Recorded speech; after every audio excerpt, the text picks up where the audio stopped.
poulets, on se retrouve aujourd'hui pour une nouvelle vidéo qui d'après le titre va encore m'attirer des problèmes. Mais c'est pas grave parce qu'on est ici pour s'amuser et je suis là pour vous faire kiffer. C'est parti. Salut Manon. Coucou Didi. Ça va? Très très bien et toi? Bah super, bon l'interview est finie, on peut partir maintenant. Voilà. Alors du coup, t'es ma première invitée sur ma chaîne YouTube qui s'appelle En Rendez-vous Avec. Très honorée. T'es un peu la marraine de l'émission du coup. Exactement, ouais. Alors pour ceux qui ne te connaissent pas, on a vu un extrait de tes vidéos. Tu tiens la chaîne d'Erintia, t'as 125 000 abonnés sur YouTube, 42 000 sur Instagram. Tout à fait. Et tu donnes ton avis sur les faits de société, des bad buzz, tu fais aussi des story time. Exactement. Du coup, t'es qui exactement? Pour ceux qui te connaissent. T'es qui toi? Ben je suis pas née là. Pour ceux qui me connaissent pas, je suis donc comme tu as dit, je suis une youtubeuse, bon aussi instagrammeuse à mes heures perdues. J'aime parler de tout et n'importe quoi pour faire très très simple quand je présente ma chaîne, mais surtout de faits de société qui dérangent un peu. Voilà.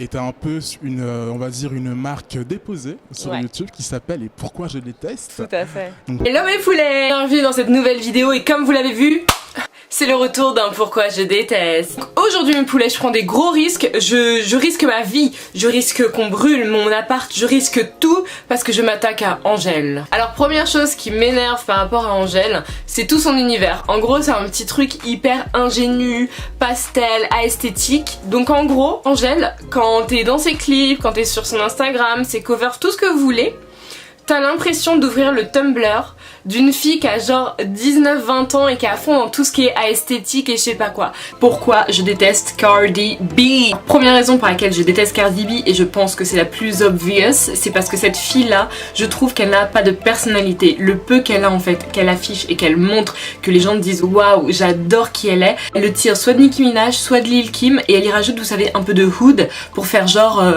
ok, I'm a real nigga et tout ça, tu vois. Et ça, je déteste parce que t'as pas de personnalité. En fait, cette fille, c'est un patchwork de toutes les autres femmes de ce milieu qu'elle a pu trouver. Elle a assemblé, elle a dit bon bah voilà, moi je suis Cardi B, voilà, c'est tout. Mais je suis toutes les autres, mais je suis Cardi B. Non, t'es personne en fin de compte parce que t'es toutes ces autres personnes. Donc non merci, thank you, next. Pourquoi je déteste les Kardashian Jenner? Entendu parce qu'elles n'ont pas de talent, les Kardashian Jenner. Vous allez me dire, mais en fait, Kim elle a créé sa marque de make-up et Kylie aussi, et Kim elle a créé les parfums, et même que Kendall elle est mannequin, et Chloé elle a écrit un livre, elle a perdu du poids. Stop, c'est pas des talents ça.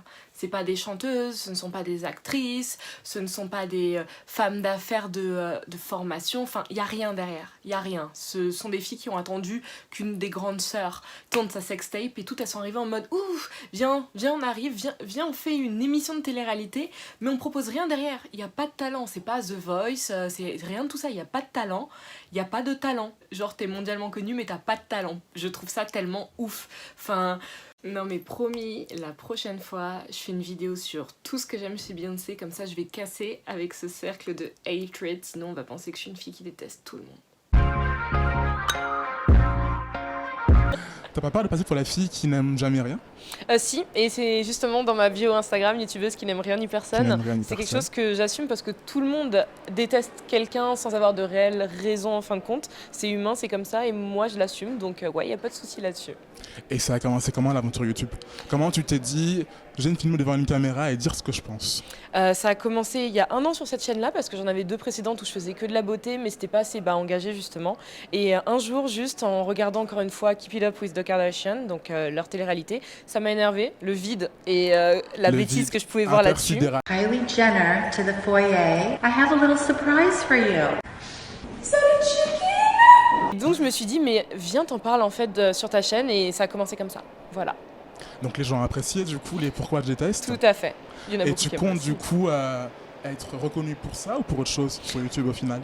Au début c'était vraiment pour ça. C'était Manon et les pourquoi je déteste, Derintia et les pourquoi je déteste, même il suffit de taper sur YouTube, c'est ce qu'on recherche par rapport à ma chaîne. Mais j'aimerais aussi être reconnue pour tout le reste de mes engagements, et là où j'essaye d'ouvrir ma bouche pour des bonnes causes aussi. Pour des bonnes causes. Comme par exemple le racisme anti-blanc. Exactement. Tu as fait une vidéo dessus, tu es vachement engagée. Ouais. C'est quoi ton avis par rapport à ça? Par rapport à ça très précisément, c'est qu'il n'existe pas, la discrimination anti-blanc existe tout à fait comme je l'ai expliqué. comme pour toutes les communautés. Mais le racisme en lui-même, c'est quelque chose qui est beaucoup plus poussé, qui est beaucoup plus profond. Et ça m'a valu pas mal de problèmes, mais je pense que voilà. Parce que t'es une fille qui ouvre sa bouche, du coup, t'as pas mal de haters, du coup, j'imagine. Comment tu gères tout le flot de haine que tu peux recevoir après une vidéo? C'est encore difficile, je t'avoue. Heureusement qu'il y a les filtres YouTube qui existent, qui me permettent d'avoir des pare-feux, mais il faut les trier tôt ou tard. Ce qui fait que tu te prends comme ça dans la tête, tu sais, pendant 15-20 minutes où tu tries, tout seul chez toi, que de la haine. Exactement. Des gens. Donc c'est encore difficile. C'est pas simple, j'imagine. Non. Mais t'es assez entourée pour gérer tout ça quand même. Exactement. J'ai toujours mon chéri qui, vous voyez souvent dans les vidéos, qui est là, qui a fait tampon justement et qui me rappelle que c'est que des gens qui sont derrière leur écran, qui me connaissent pas et qui jugent comme ça. Donc ça aide à faire redescendre la température. En parlant de jugement et de clash, t'as le youtubeur, les RDV d'Alex, qui a fait une vidéo sur toi, pourquoi je déteste Deringtia. Et dans sa vidéo Cher Deringtia, il dit, je cite, « Contrairement à toi qui vois le monde en noir et blanc, moi je le vois en couleur. » Tu réponds quoi à ça? Bah écoute, moi je suis en noir et blanc depuis ma naissance du fait de mes parents, je suis obligée de voir cette réalité-là, parce que j'ai grandi avec cette réalité-là, que si lui ça n'a pas été son cas, je suis très heureuse pour lui, qu'il ne soit pas confronté justement à la discrimination sur une couleur de peau. Lui, étant donné qu'il est gay, je sais qu'il est confronté à une autre discrimination qui est difficile aussi, mais je suis heureuse pour lui qu'il ne le voit pas ainsi, mais moi je les vois d'une certaine manière, et donc voilà. Puis on peut parler avec lui depuis votre pseudo-clash? Absolument pas, j'ai préféré le bloquer de mes réseaux, j'ai fermé ce chapitre-là, c'est très nuisible et je préfère passer à autre chose. Donc tu fais l'autruche ou tu préfères passer à autre chose? Je préfère faire l'autruche d'abord et passer à autre chose après en ayant mûri mon choix là-dessus, Alors là, tu as 125 000 abonnés sur YouTube. YouTube, c'est un travail à temps plein ou tu es à côté, tu as un job à côté? Qu'est-ce que tu fais de ta vie à côté de YouTube? Tu fais quoi de ta vie, toi? Moi, je suis à l'Eurovision, perso, tout se passe bien. What are you doing? Do you have a job? Do you have a... Un travail à temps plein maintenant. Ça fait 2 mois à peu près que c'est un travail à temps plein, que j'ai enfin décidé de me lancer, que mes amis aussi et mon chéri m'ont enfin poussé, m'ont dit qu'il était temps, on est jeunes. J'ai que 24 ans. Si je prends les risques, je me dis autant les prendre maintenant. Autant les prendre tout de suite. Exactement. Donc tu réussis à en vivre complètement? Complètement, ouais. Pour nous donner une tranche de salaire, tu gagnes combien par mois environ sur YouTube? Alors, YouTube seul, donc on est entre 1300 et 2100. YouTube plus Instagram, on tourne les bons mois jusqu'à 3000, 3002. Voilà. Qu'est-ce qui te paye? C'est les partenariats que tu fais sur les vidéos ou c'est par rapport au nombre de vues sur tes vidéos? C'est un peu des deux. C'est un peu des deux. Il y a certains mois, c'est beaucoup plus les vues, d'autres mois, ce sera plus les partenariats. C'est vraiment, ça fait balancer entre les deux, Donc là, tu es complètement heureuse dans ce que tu fais? Très, très épanouie. Tu es épanouie? Ouais. Et là, tu te vas comment plus tard dans YouTube? Tu comptes rester sur YouTube ou créer un média? C'est quoi ton futur? C'est un média tremplin, je trouve. Moi, j'aimerais faire d'autres choses. J'aimerais lancer mon propre média, justement.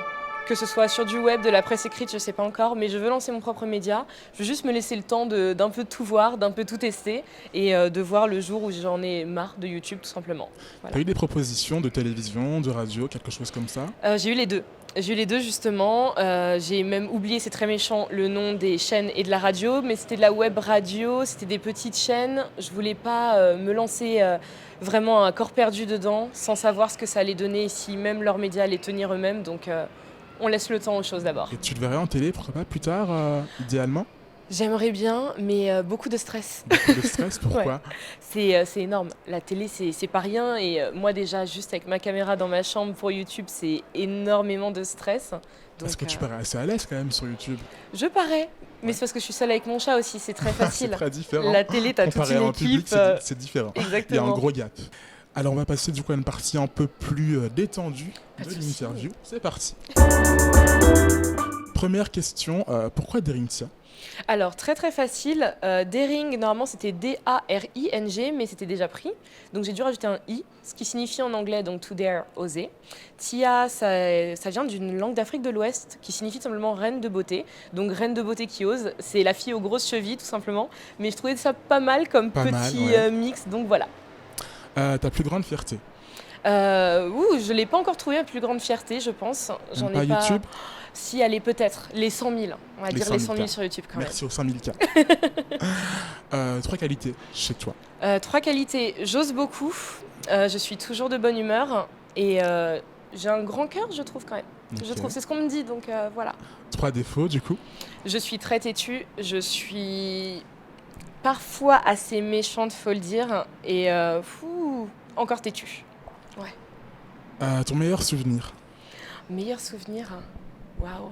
Je pense que c'est mes premières vacances avec mon chéri. C'est la première fois on est partis en vacances tous les deux. Qui est derrière la caméra. Justement, qui est aussi là, donc on peut lui faire coucou.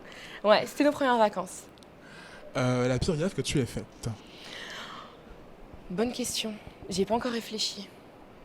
Une petite gaffe comme ça, envoyer un texto à quelqu'un alors qu'on ne devait pas Ah l'envoyer, oui, ça, par oui, exemple. non, mais oui. Ce qu'on on a tous fait. Oui, franchement. quand tu es en train de parler dans le dos de quelqu'un et que tu envoies le texto à la Exactement. personne en question et que tu dois Très pendant mauvais 5 plan. minutes rapidement réfléchir à comment te rattraper. Ouais. Très mauvais plan. Est-ce que tu dirais que tu es plutôt féministe? Oui, et je pense que tout le monde devrait le dire parce que aujourd'hui en 2019, en fait, on a un peu la mauvaise définition de féministe. Féministe, c'est de vouloir l'égalité homme-femme. C'est pas de vouloir que les femmes soient supérieures, c'est pas de vouloir quelque chose d'étrange en fait. Et donc tout le monde devrait l'être. Donc je le suis purement et totalement. Ouais. En parlant de féministe, il y a une pub qui est sortie récemment. J'imagine de laquelle tu vas me parler. Voilà, Ouais. la pub des règles. Tout à Tu ne feras fait. pas la marque par contre. Ouais. C'est quoi ton retour par rapport? Il y a eu plein de gens qui ont été choqués. Il y a eu Ouais. des signalements au CSA. T'en Mhm. penses quoi de tout ça? Je pense que ces gens qui étaient choqués devraient peut-être rallumer leur télévision et regarder tout le reste des pubs qu'on a déjà, ne serait-ce que pour des préservatifs depuis la nuit des temps ou pour les troubles de l'érection par exemple. Ce sont des choses de la vie de tous les jours, ça concerne tous les êtres humains. Nous les femmes on y est confrontés tous les mois pendant très longtemps et j'ai trouvé ça super justement. Surtout que c'était assez catchy, donc j'ai trouvé ça assez cool. Donc, Tu ouais. kiffes, tu valides. J'ai grave kiffé. Allez, tu kiffes, j'en étais sûr de toute façon. Tu ne pouvais que kiffer. Voilà. Ton talent caché. Je n'en ai pas. Même pas Je un ne petit dessine talent. pas, je ne chante pas, je ne danse pas, je ne fais pas de musique, je n'ai pas de talent Même caché. pas de sport un peu? Ah si, allez, Tu vas à la l'athlétisme, ça a été ça pendant quand même 11 ans. Allez, 11 ans l'athlète? Ouais. Et t'as arrêté? j'ai arrêté pour blessures répétées, donc voilà. Tu devrais reprendre un jour. J'aimerais bien, mais bon, plus je vieillis, plus je me dis que Non, t'es voilà. encore jeune, 24, c'est jeune. Oui, on va essayer tôt ou tard, allez. On va essayer. La personne que tu stalks en secret sur Instagram, Mon chéri, tout le temps. tout le temps? Tout le temps. Il est toujours le premier dans les résultats de recherche, c'est tout le temps lui, et chez les célébrités, c'est toujours Beyoncé. Mais ils ont banni les likes sur Instagram, donc ton mec il va plus qu'il like du coup maintenant sur Instagram. Exactement, ouais. Il va falloir, je sais pas, on va ruser, Je on vais va trouver créer un une autre embrouille truc. de couple là tout de suite. Voilà. Ça va être Rendez-vous dans les commentaires. pire sur les réseaux sociaux. Ouh, les réseaux sociaux en eux-mêmes, c'est très bien et très mauvais en même temps, tout. Quel est le côté mauvais pour toi des réseaux sociaux? Qu'est-ce qui te dérange? À part les haters, bien sûr. La liberté justement que les gens peuvent prendre à détester quelqu'un gratuitement et aller très très loin justement dans la haine, ouais. Et le bon, du coup? Le bon, c'est l'amour que les gens peuvent donner gratuitement sans connaître quelqu'un. C'est assez dingue. Je vois ça auprès de plein de youtubeurs. C'est assez fou. C'est des communautés, t'as l'impression que c'est des familles. Je trouve ça vraiment magnifique. Choisis 3 artistes Ouais. invités à dîner. Ce serait qui? Ok, Beyoncé bien sûr, hein, très basique. Toujours Manon. En deuxième, il y aurait Rihanna, femme de tête que j'aimerais énormément rencontrer. Et en dernier, j'aimerais bien une Michelle Obama. Beaucoup de choses à échanger, je pense. Mais du coup, que des businesswomen. Exactement. Et si je peux même rajouter Kris Jenner, ce serait absolument génial. Là, on est sur le top de la businesswoman. Donc tu voudrais être plus tard, du coup, une businesswoman, j'imagine? Ce serait super de monter un Et empire, faire ouais. quoi, du coup, plus tard? Bonne question. Je suis encore Dans en train 10 ans, d'essayer tu te verrais d'affiner comment, par ça. exemple? Dans 10 ans, Encore sur YouTube ou ailleurs, du coup? ailleurs. J'espère être ailleurs. J'espère pas faire de vieux os sur YouTube. Ça voudrait dire que j'aurai pas de la suite dans les idées par rapport à moi-même. J'espère avoir derrière moi un empire de médias, un truc assez cool, ouais. Donc créer ta chaîne, par exemple. Exactement. D'Erintia TV et Pourquoi faire des pas. coups de gueule tous les soirs, c'est ça? Ce serait génial. Ça serait cool. On va parler chansons maintenant. Ouais. Une chanson qui te fait penser à l'été. Porto Vecchio de Julien Doré. Une chanson qui te rappelle quelqu'un que tu aurais aimé oublier. Je n'en ai pas. J'attache pas vraiment de trucs aux gens que j'aimerais oublier. Je les efface tout simplement. Une chanson où tu montes le son super fort. Please Don't Stop the Music de Rihanna. Une chanson pour danser. Une chanson pour danser, Crazy in Love de Beyoncé. Une chanson pour conduire. Je ne conduis pas, je n'ai pas le permis. Je n'ai Si qu'une ton mec carte conduit, matriculée. par exemple, tu écoutes quoi? Si mon mec conduit, ça va être n'importe quoi d'Eminem, étant donné que c'est ce qu'on écoute quand on est dans la voiture. Ok, très bien. Une chanson qui te rend heureuse. N'importe quoi quasiment de Beyoncé, mais surtout Ave Maria. Il est très très beau. Une chanson qui te rend triste. 1+1 de Beyoncé. Que du Beyoncé, toi. C'est la playlist Ma Beyoncé, vie, en ma fait. Quoi. vie. You are Beyonce. Une chanson dont tu ne te lasses pas. J'irais dire n'importe quoi de Beyoncé, mais on va changer. Ça va être un featuring entre Marvin Gaye et Tammy Terrell, And No Mountains Are High Enough. Une très belle chanson. Voilà. Une chanson un peu playlist de la honte. Bonne question. On va être sur n'importe quoi d'Abba, des trucs qui sont bien, que tu écoutes assez facilement. Genre Ouais. Mel Benz, par exemple. Ma Ouais. philosophie. Exactement. Tu peux la chanter un peu pour voir? Oh, Toujours pas un talent, non. Non, non. Une chanson que tu as écoutée en boucle. Ces temps-ci, ça va être un... Oh, comment il s'appelle? Sunflower de... J'ai oublié son nom. Ça commence bien. Mais c'est Sunflower de Swaley et Post Malone, m'a-t-on sifflé. Merci au public, merci. On peut applaudir. Pour toi, la plus belle chanson du monde? La plus belle chanson du monde? Waouh. Moi, ça restera un très gros basique. On va être sur un We Are The World de Michael. Une chanson à chanter en karaoké. Bravo pour le bruit de fond. Une chanson à chanter en karaoké. Très difficile. Très difficile. Des Disney. N'importe quoi Disney, c'est très bien en karaoké. Genre Mulan, Ariel, exactement. N'importe lequel. Et un gros plus sur le Roi Lion. Plus sur le Roi Lion. Ouais. Donc, can you feel...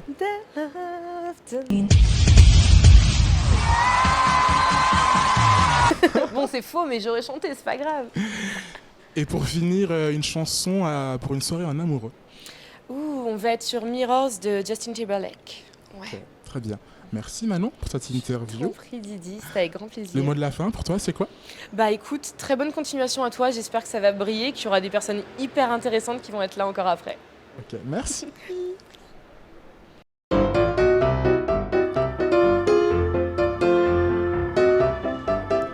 Ouais.